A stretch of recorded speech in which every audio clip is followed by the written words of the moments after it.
함께 예배를 드리고 또 이 말씀 앞에 나온 모든 분들을 축복합니다. 감사합니다. 우리 자매님들을 축복하고 우리 형제님들을 축복합니다. 오늘 나누게 될 말씀은 마태복음 7장 1절에서 6절입니다.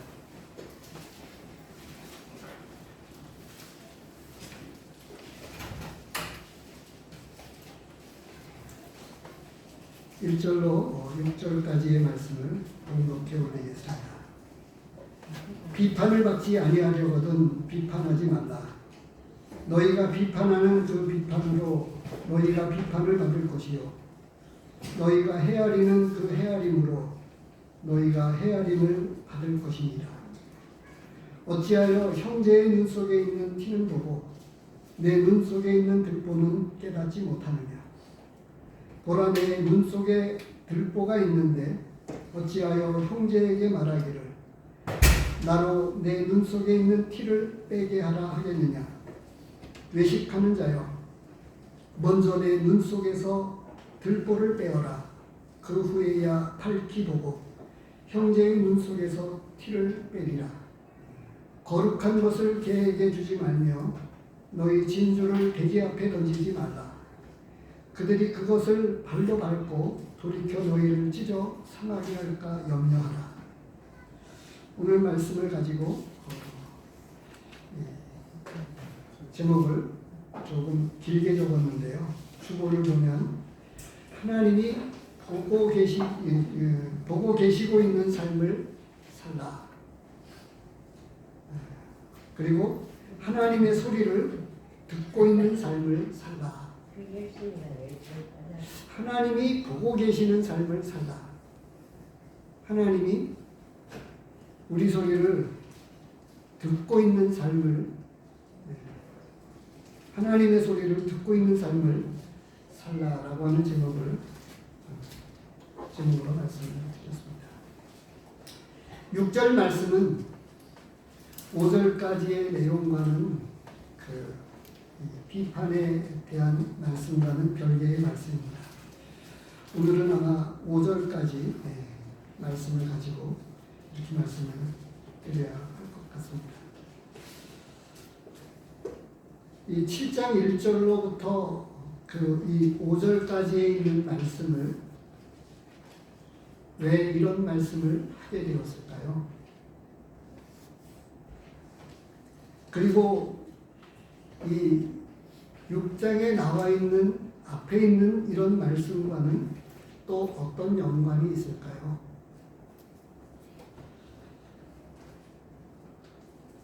이것은 굉장히 이 배경을 아는 것이 굉장히 중요합니다. 그래야 이 예수님께서 제자들에게 설교하신, 말씀하신 이 내용이 우리에게 잘 전달되고 되기 때문입니다. 이 5장서부터 이어지는 지금 이 7장에 이르기까지, 오늘 본문에 이르기까지 그 이후로도 계속 이어지고 있는데요. 비판하지 말라고 말씀을 하시지 않고요. 비판을 받지 아니하려거든 이라고 이렇게 시작이 되고 있는 점을 상기해 주시기 바랍니다. 왜 이렇게 말씀을 하셨을까요?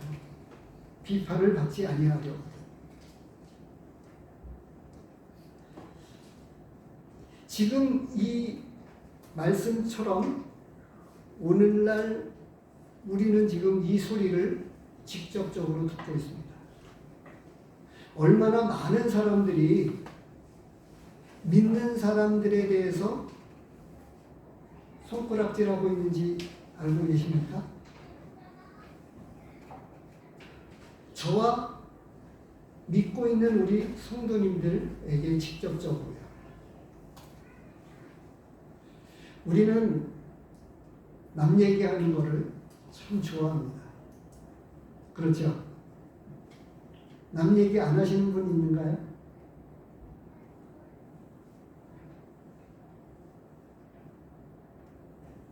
직접적으로도 제게 하시는 분들이 있고 또 아마도 이 말씀 시간이 끝나고 나면 또 말씀하시는 분들도 더러워지실 걸로 생각이 되어집니다.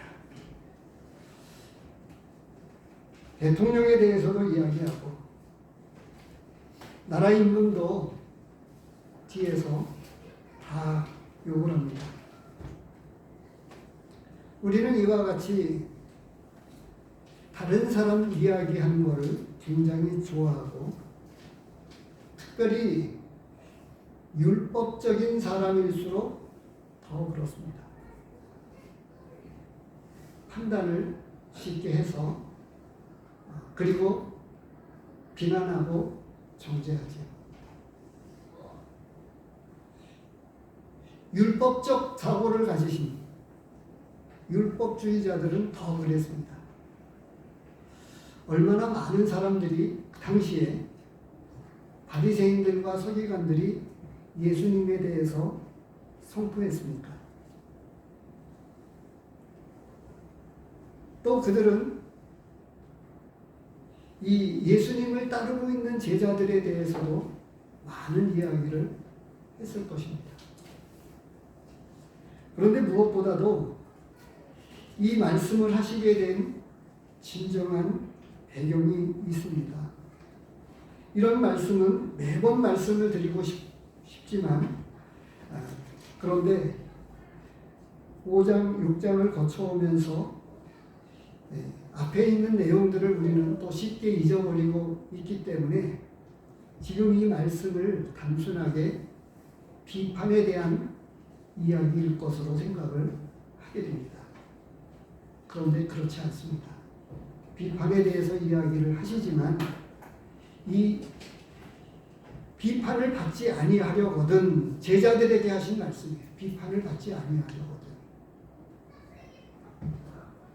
믿는 사람들이 누구인가라고 하는 것에 대한 이야기가 이 5장에서부터 기록이 되고 있는 거예요. 예수님을 믿고 따르고 있는 제자들은 누구인가? 예수님이 이 말씀을 하셨습니다. 그 예수님을 믿고 따르는 제자들, 예수님을 믿는 사람들이 누구이냐? 그들의 내면은 팔복에서 이야기하고 있는 이런 것들로 가득 차서 그들은 예수님을 만나게 되었고 믿게 되었다고 말씀하고 있는 거예요. 조금 넘기셔서 5장으로 돌아가 보시기 바랍니다. 예수님을 만날 수 있는 사람이 누구이겠습니까?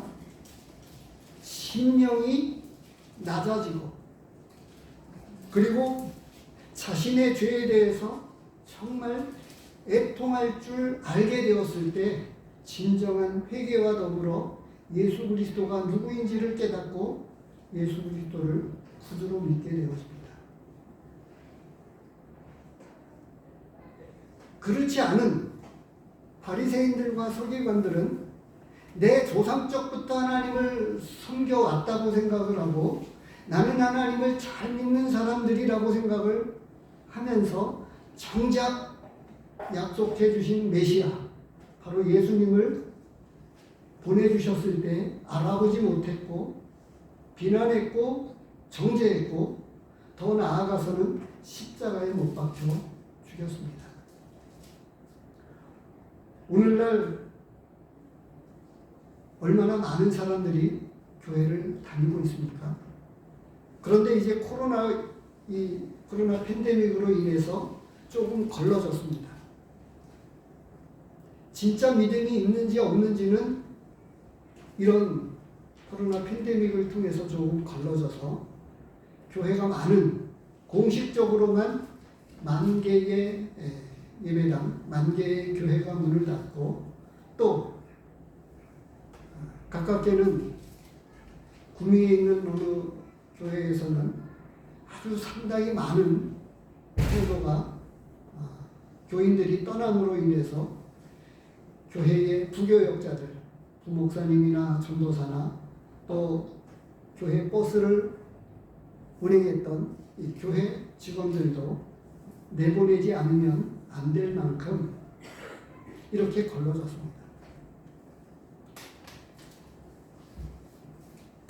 교회를 떠나게 되는 그 여러 가지 것 가운데에는 진짜 믿음을 가지고 있는 사람들은 떠날 수가 없습니다. 왜냐하면 진짜 믿는 사람들은 예수님을 떠날 수 없거든요.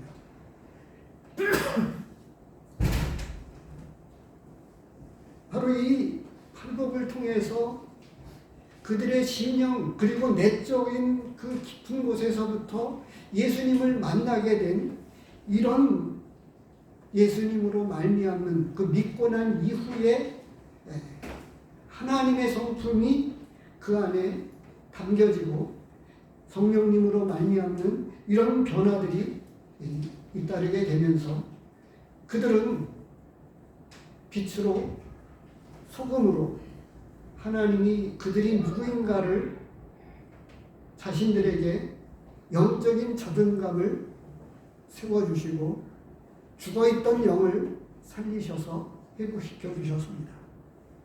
그래서 이 팔복에 대한 말씀을 마치고 난 다음에 너희는 빛이다. 너희는 소금이다. 이런 말씀을 하셨습니다.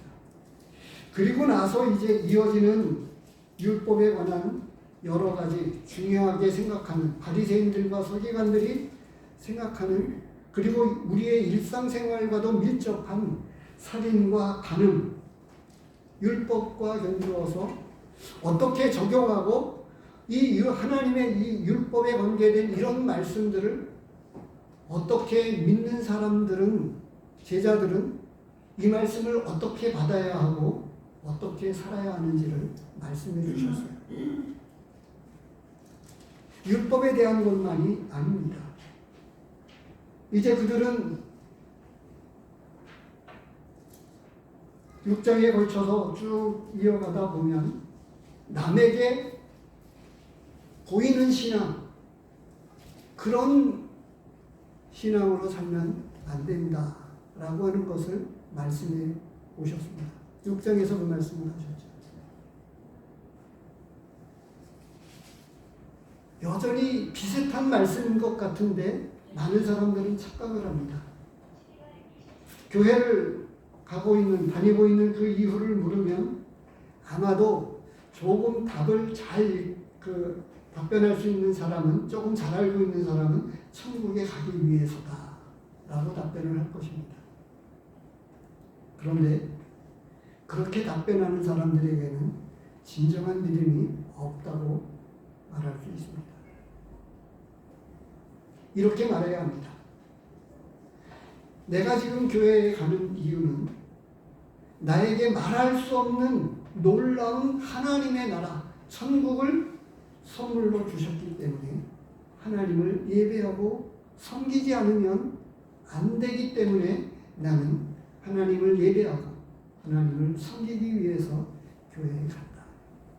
천국을 주셨기 때문에, 그래서 하나님을 섬기기 위해서, 예배하기 위해서 교회에 나간다. 이렇게 답변할 수 있는 사람이 몇 사람이나 됩니다. 얼마나 많은 사람들이 교회에 종교 생활을 하고 있습니까? 아시는 목사님들은 그렇게 이야기합니다. 아직 우리 교회에 진정한 믿음을 갖지 못한, 거듭나지 못한 분들이 있습니다 라고 하는 것들을 말씀 시간을 통해서, 설교를 통해서 말씀하시면서 그들에게 도전합니다. 진실로 예수 그리스도를 만나야 된다고요. 예수 그리스도를 구주로 영접해야 된다라고 하는 것을 말씀을 드리지만 잘 이해하지 못합니다. 아니, 이해되어질 수 없습니다. 믿음은 논리 그 이상입니다. 이해되어지는 것하고 믿음이 찾아오는 것하고는 다른 것입니다. 믿어지는 것입니다. 내가 믿는 것이 아니라 믿어지게 되는 것입니다. 같은 것 같은데 다른 표현입니다. 그래서 보이는 신앙, 바리새인들과 서기관들과는 정말 달라야 되는데 왜냐하면 진짜이기 때문에 그런 말씀을 하시면서 이제 7장에 와서 사람들과의 관계 가운데에서 특별히 바리새인들과 서기관들에게서 듣게 될 7장에서 비판을 받지 아니하려고 하죠. 율법에 대해서도 바리새인들은 이야기할 거고 여러 가지 측면에서 이야기할 거예요.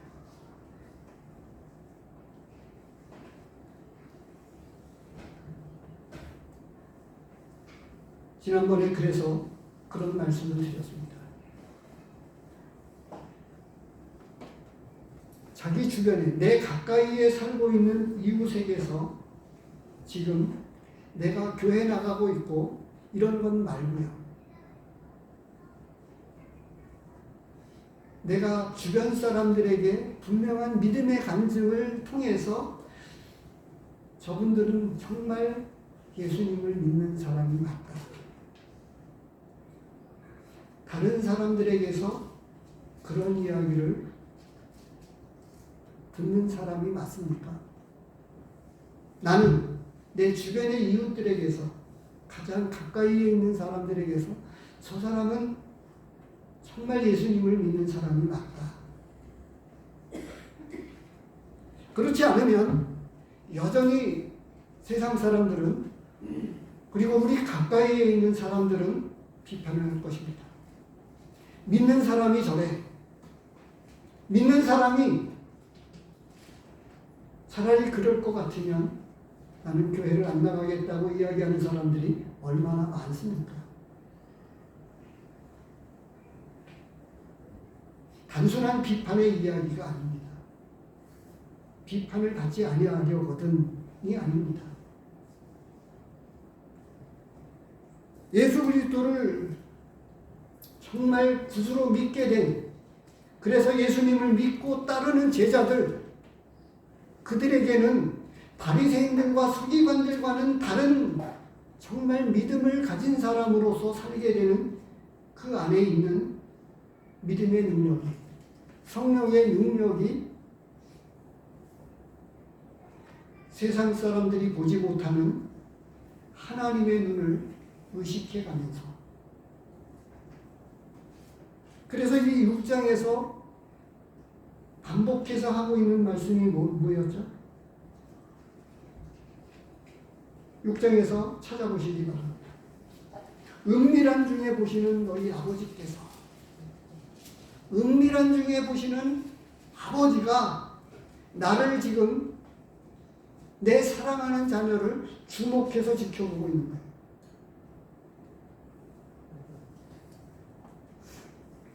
하나님은 시편에 있는 표현대로라면 눈동자같이 지키신다 이렇게 말씀하고 계십니다.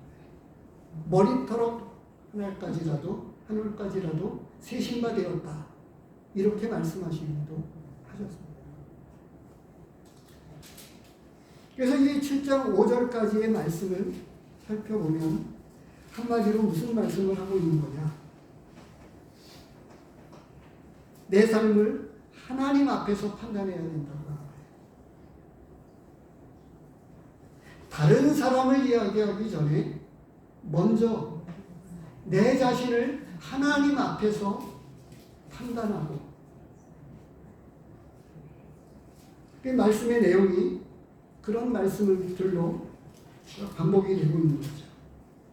이게 결론입니다. 너희가 비판하는 그 비판으로 너희가 비판을 받을 것이요, 너희가 헤아리는 그 헤아림으로 너희가 헤아림을 받을 것입니다. 남 얘기를 하지 말라고 하는 거예요. 내가 헤아리는, 내가 비판하는 그것을 가지고 하나님은 우리를 비판하시고 우리를 헤아리신다고 말씀하고 계십니다. 그런데 우리는 자기 자신을 보지 못한 채로 남 얘기를 많이 하죠. 옆에 사람 이야기를 합니다. 심지어 말씀도 그렇습니다. 말씀도. 이 말씀은 내 남편이 들어야 되는데, 이 말씀은 내 아내가 들어야 되는데, 이 말씀은 누가 들었으면 정말 좋았을 뻔했는데 라고 이야기를 하면서 정작 자신은 그 말씀을 받고 있지 않음을 오히려 그렇게 이야기하는 것을 통해서 나타내 보입니다.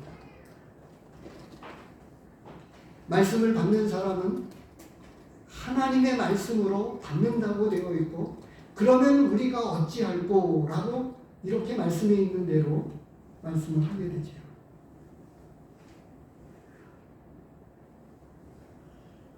은혜에 속한 사람은 비난하고 정죄하기보다는 어떻게 하죠? 긍휼히 여깁니다. 그래, 그럴 수도 있지. 또 그런 사람을 보면서 경계로 삼아서 자기 자신을 돌아보게 됩니다. 말씀은 그렇게 이야기해 주고 있습니다. 내 삶을 하나님 앞에서 먼저 비판하는 사람이 되어야 한다고 하나님은 우리에게 말씀해 주고 있어요. 그 비슷한 예가 성경 말씀에서 누가복음 18장에 나오고 있습니다. 한번 찾아보겠습니다. 18장에서 바리새인과 세리의 비유를 통해서 말씀을 해주셨는데, 말씀을 하고 있습니다. 비유로 말씀하시되 라고 이야기를 하면서 바리새인은 11절에 18장 11절에 이와 같이 이야기합니다. 바리새인은 서서 따르기도 하여 이르되 하나님이여 나는 다른 사람들 곧 토색 불이 가늠하는 자들과 같이 아니하고 이 세리와도 같지 아니함을 감사하나이다. 그런데 세리는 어떻게 합니까? 멀리 서서 감히 눈을 들어 하늘을 쳐다보지도 못하고 다만 가슴을 치며 이르되 하나님이여 불쌍히 여기소서 나는 죄인으로소이다. 내가 받고 있는 이 말씀 앞에서 다른 사람을 쳐다볼 엄두도 못 내고 하늘을 들어서도 감히 얼굴을 들지 못한 채로 이 죄인을 불쌍히 여겨달라고 통회하고 자복합니다. 근데 바리새인은 어떠했죠? 세리와도 같지 않음을 감사하고 가늠하는 자들과 같지 않음을 감사하고 내 옆에 있는 그 누군가와 다르다고 이야기합니다. 우리나라 그 학업 구조는 상대평가를 하게 되어 있어요. 절대평가가 아니라 상대평가입니다. 남들보다 잘하면 됩니다. 절대 기준에 못 미치면 무조건 다 얼만큼 학생이 되든지 간에 다 탈락시켜야 되는데 일정 기준 상대평가에 의해서 몇 명 이내에 그래서 10등이다 1등이다 이건 상대평가죠. 우리는 이런 것들에 익숙해져 있어서 이 하나님의 말씀을 보고 듣고 받는 일에 대해서도 상대평가를 많이 합니다. 그래도 우리 구미교회 안에서는 그래도 내가 신앙이 괜찮은 것 같아. 이건 상대평가입니다. 아닙니다. 그래서는 안 됩니다. 하나님의 말씀에서 이야기하고 있는 그 믿음을 따라 살지 아니하면 우리는 잘못 살고 있는 거예요. 그리고 하나님이 말씀하시고 있는 그 말씀을 쫓아서 한 말씀이라도 순종하면서 살기를 원할 때 하나님은 기뻐하십니다. 그런데 우리는 지금 이 잠시 누가복음으로 와서 비켜서 이 말씀을 찾아보았습니다만 마태복음 7장에서 이야기합니다. 예수님을 믿고 따르는 제자들이 누구이냐라고 하는 것들에 대한 그리고 그들이 율법을 어떻게 적용하고 어떤 삶을 살아야 되느냐 다른 사람들과의 관계에서는 어떻게 해야 되느냐라고 하는 것들에 대해서 말씀하고 있는 거예요. 다른 사람들의 이야기 그것을 두려워해서가 아니라 먼저는 자신을 하나님 앞에서 은밀한 중에 보시는 이 하나님 앞에서 살아야 된다라고 하는 것을 우리에게 말씀해 주는 거예요. 그래서 하나님 앞에서 먼저 자신을 판단해야 합니다. 비판해야 합니다.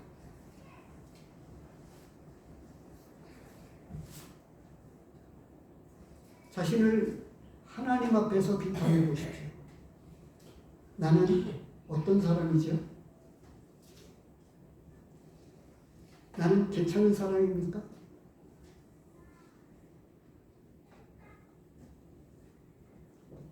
구원받은 성도라고 하는 것으로 가림막을 치지 않기를 바랍니다.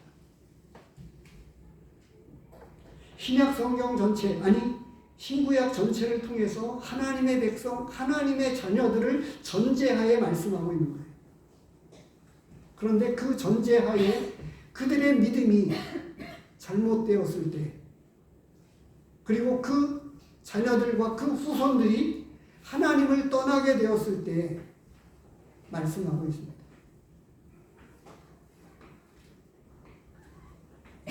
최근에 사사기서를 계속 올리고 있기 때문에 잠시 사사기서 말씀 16장 말씀을 보겠습니다. 20절입니다. 20절 끝에 부분을 상기해 보시기 바랍니다. 여호와께서 이미 자기를 떠나신 줄을 깨닫지 못하였다. 삼손이 여호와께서 자기를 떠나신 줄을 깨닫지 못하였다. 이렇게 되었습니다. 무슨 말씀이죠?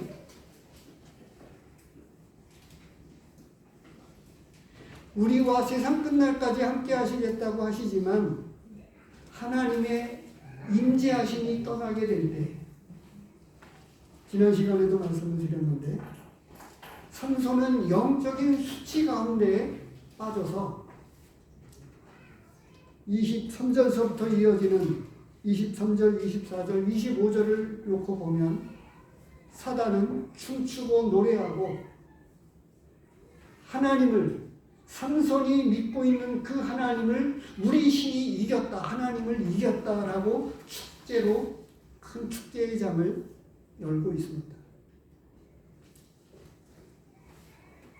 저는 지금 이 영적인 위기 앞에, 하나님 앞에 당혹스러움과 참혹함을 느끼고 있습니다. 어떻게 하면 내 믿음의 신앙이, 어떻게 하면 우리 교회의 이 복음의 능력이, 말씀의 능력이 되살아날 수 있을까? 내 자신과 하나님의 말씀을 증거함에도 불구하고 여전히 제자리에 있는 듯 해서 보이는, 그리고 여전히 말씀을 대언하는 내 자신조차도 여전히 아무런 능력이 나타나지 않고 있다고 하는 것들을 보면서 참혹함과 당황함을 금할 필요가 없습니다.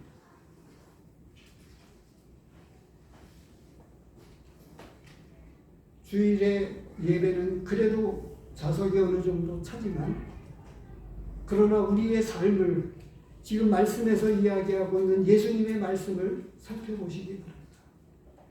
율법을 어떻게 적용하고 그 말씀을 어떻게 하나님 앞에서 살아갈 수 있는지를 말씀해 주셨습니다.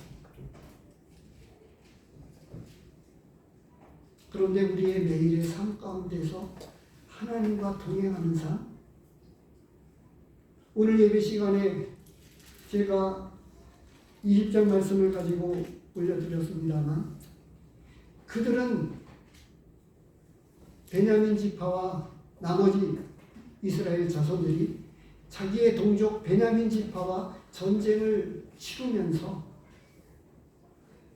하나님께 묻고 형식적인 신앙을 가지고 하나님 앞에 나아갔어요. 유다 자손이 먼저 나가라. 그들로 깨닫게 하도록 그 전쟁에 하나님이 말씀하셨지만 진실한 말씀이 아니었습니다. 아니, 그들은 그렇게 형식적으로 하나님에게서 답변만 들으면 되었어요. 다시 한번 보겠습니다. 20장 18절입니다.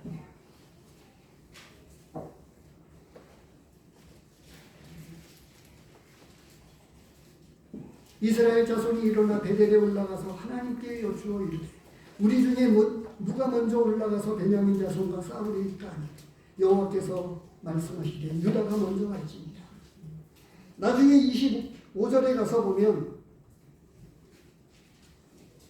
이스라엘 자손 모든 백성이 올라가 베델에 이르러 울며 거기서 여호와 앞에 앉아서 그 날이 저물도록 금식하고 번제와 화목제를 여호와 앞에 드리고, 이 예배를 이스라엘 자손들이 울면서 금식하면서 그리고 하나님 앞에 올려드렸던 이 제사, 이 예배를 이해하시겠습니까? 평상시와는 다른 제사였습니다. 우리가 매주 드리는 예배지만 다른 때와는 다른 특별한 예배가 우리에게 필요하다고 느낍니다. 진실로 우리 가슴 깊이 그냥 형식적으로 예배를 드리는 그런 예배가 아닌 내 가슴 속에서 넘쳐나는 회개와 더불어 감사함을 가지고 하나님 앞에 나오게 될 때, 그리고 나서야 하나님께서는 진실로 그들의 기도에 응답하십니다.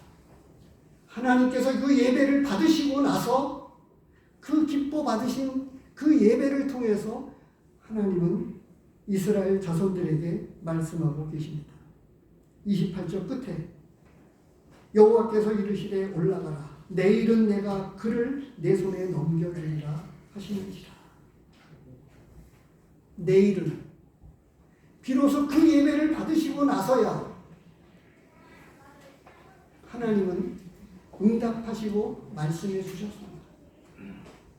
본문으로 돌아오겠습니다. 하나님 앞에서 내가 내 자신을 먼저 비판하게 될 때 내가 누구인지를 알게 됩니다. 베드로가 그래요. 나를 떠나소서 나는 죄인이로소이다. 누가복음 6장을 보시기 바랍니다.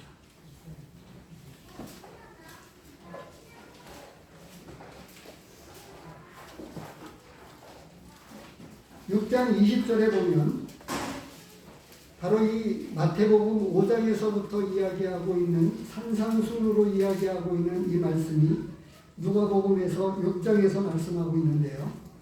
그런데 누가복음은 다른 복음서와는 조금 다르게 시기적으로 그 시간 순서대로 이렇게 말씀이 기록되고 있어요. 그래서 이 앞에 나오고 있는 12절에서 19절까지 말씀을 보면 예수님께서 12제자를 사도로 택하시고 그들을 부르셨습니다. 그리고 나서 이제 그들에게 말씀하셨어요.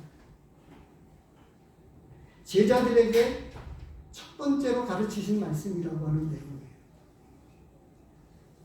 그게 산상수훈입니다. 7장 36절입니다. 6장 36절입니다. 누가복음 6장 36절. 너희 아버지의 자비로우심과 같이 너희도 자비로운 자가 되라. 비판하지 말라. 그리하면 너희가 비판을 받지 않을 것이요. 정죄하지 말라. 그리하면 너희가 정죄를 받지 않을 것이요. 단순하게 내용이 같다라고 하는 그것으로 보다는 마태가 기록하고 있는 이런 내용과 조금 다른 것이 아니라 누가복음에 있는 내용을 보면 아주 함축적으로 요약되어 있는 이야기예요.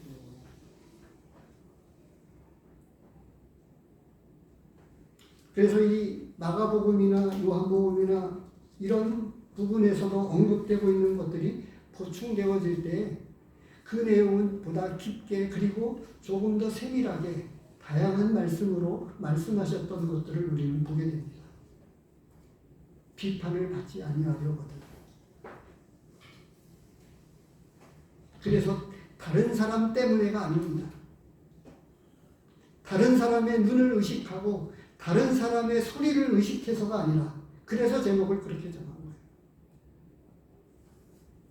하나님이 보고 계시는 삶을, 그리고 하나님이 다른 사람이 이야기하는 소리가 아니라 하나님이 나에게 말씀하시는 그 하나님의 말씀 때문에 그 말씀의 눈치를 보고 하나님의 시선의 눈치를 보고 말씀의 눈치를 보게 되는 이런 삶을 살라고 오늘 본문은 우리에게 말씀하고 계세요.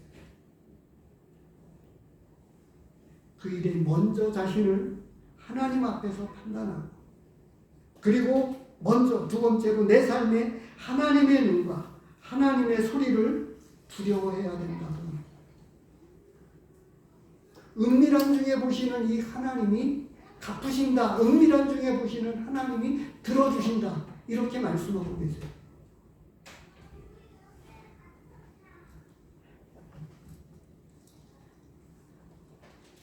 다음에 이런 말씀을 보게 될 것입니다만, 이 마태복음 본문으로 돌아와서요. 본문이 지나서 7장에 보게 되면 6절 말씀과 12절 말씀을 보십니다. 특별히 갑자기 6절 말씀을 이야기해 주고 있습니다. 비판에 대한 이야기를 하셨는데,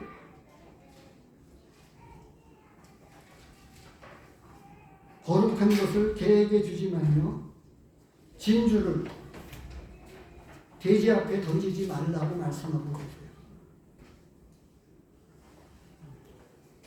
우리가 간직하고 있는 이 고귀한 거룩함과 진주를 내 삶을 잘못 살게 됨으로 인해서 밟히게 됩니다. 내가 잘못 삶으로 하나님의 이름이 더럽혀집니다. 그러면서 나는 구원받았다고 예수 그리스도를 믿는 사람이라고 이야기하게 될 때 그것 자체가 하나님 앞에 모욕이 된다고 하는 생각은 안 해보셨습니까? 남들과 동일하게 평범하게 착하게 사는 정도로 가지고 내가 진짜 하나님을 믿는 사람이라고 이야기하는 이것도 맞는 것은 아닙니다. 우리 안에 있는 이 놀라운 복음은, 우리 안에 있는 진정한 영적인 생명은 다른 사람들을 살리게 합니다.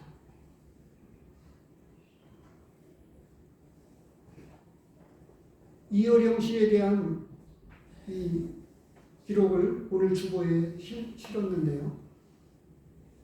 그는 대단한 학자이셨습니다. 근데 딸 때문에 예수님을 믿게 되었어요.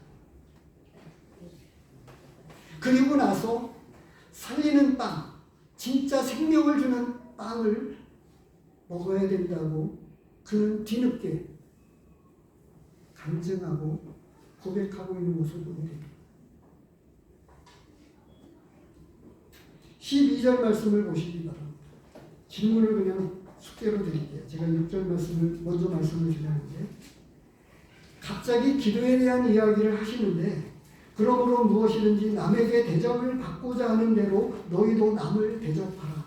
이것이 율법이요 선지자라. 아니, 그러므로는 결론입니다.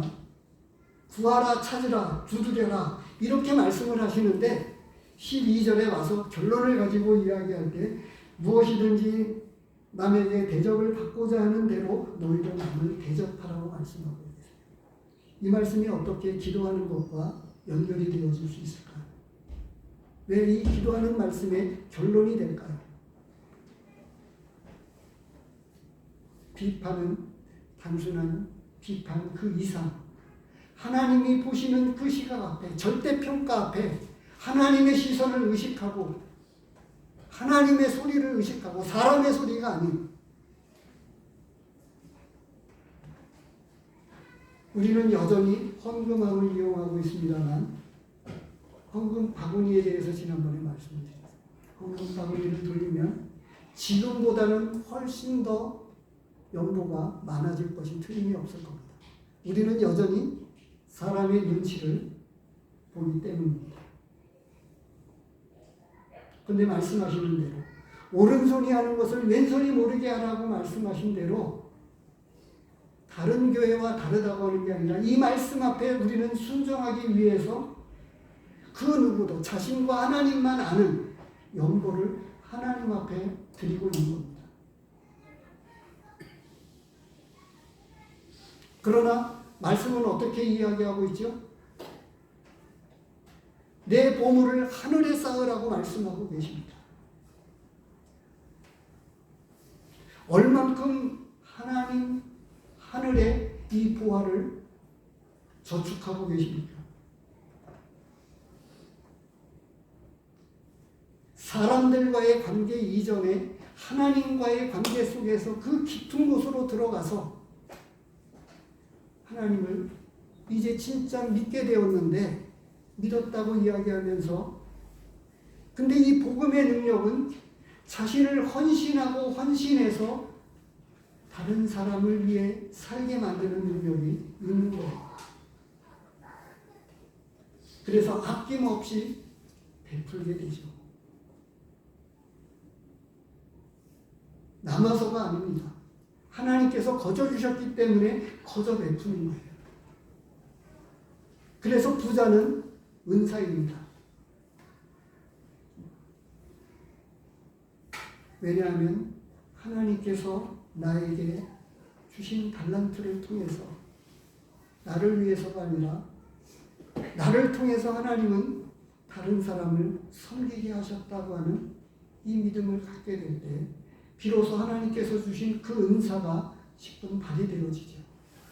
그런데 자기를 위해서 주셨다고 생각하는 한 여전히 그는 하늘에 쌓아두지 못한 채로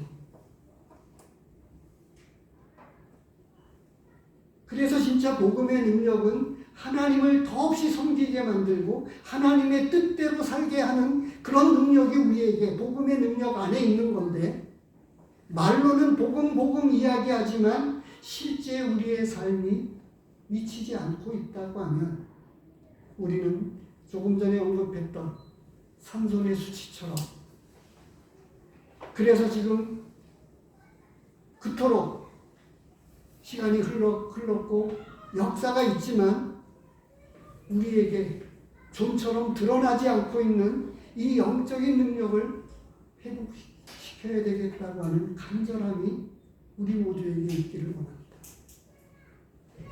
그래서 몸부림을 조금 치고 있다고 하는 것을 말씀을 드렸습니다.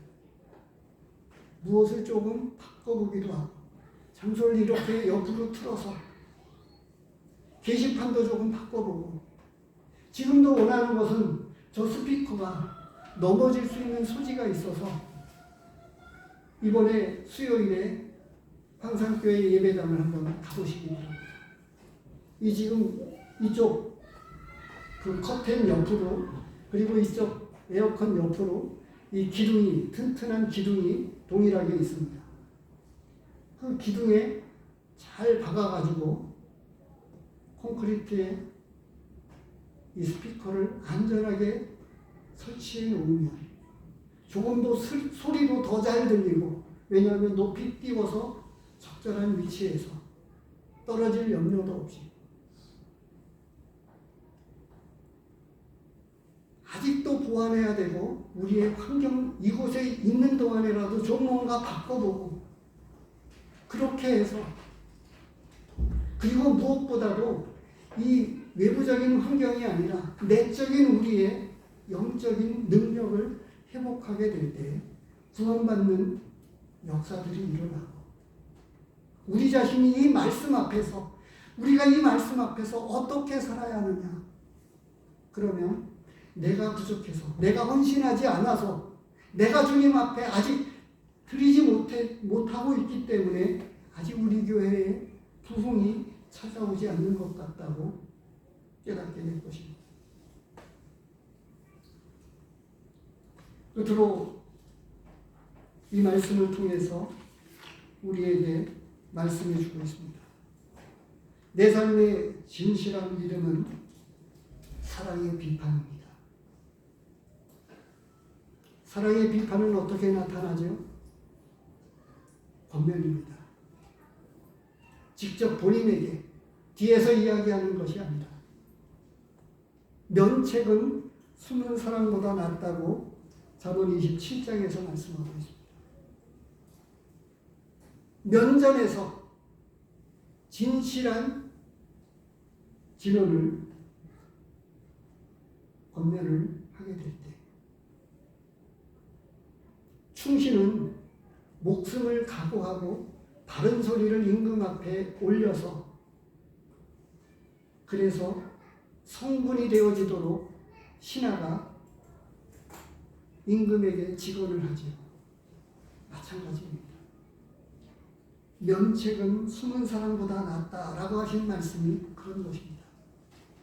교회를 위해서 그 성도를 위해서 이대로 그냥 그렇게 되도록 두어서는 안 된다고 하는 생각을 간절하게 하면서 하나님이 이런 모든 것들이 소리나지 않게 진실한 사랑 안에서 서로 감싸 안고 포용하면서 어떻게 이 복음의 능력이 회복되어질 수 있을까? 내 자신과 우리 교회를 먼저 제가 하나님 앞에 비판해보고 하나님의 시선으로 하나님의 소리로 우리 교회와 내 영적인 것들을 먼저 진단해보고 비판해보면서 하나님이 말씀하시는 음성을 조금 듣고 있습니다. 우리의 앞날 5년, 7년 후에 그리고 앞으로 더 뛰어난 일꾼이 세워져서 젊은 일꾼이 세워지고 충만된 이 영적인 믿음의 일꾼이 세워져서 더 나은 이 믿음의 진보, 이 교회의 능력을 가지고 복음의 능력을 가지고 이 숭이시를 뒤집어 엎을 수 있는 그런 교회가 되어졌으면 정말 좋겠습니다. 우리 모두가 이런 하나님의 은혜 안에서 건강한 비판을 하되 비난하거나 정죄하지 않고 포용하고 끌어안으면서 우리 함께 같이 당시에 그 제자들이 다 예수님을 부인하고 도망쳤지만 오순절 날이 이르기 전에 마음을 전혀 같이 해서 기도에 힘썼다고 하는 말씀 그대로 또 이스라엘 백성들이 전날 울면서 금식하면서 진실된 예배를 드리게 되었을 때처럼 우리의 개인과 교회가 이런 능력 앞에 회복되어지기를 원합니다. 기도하겠습니다. 하나님 아버지,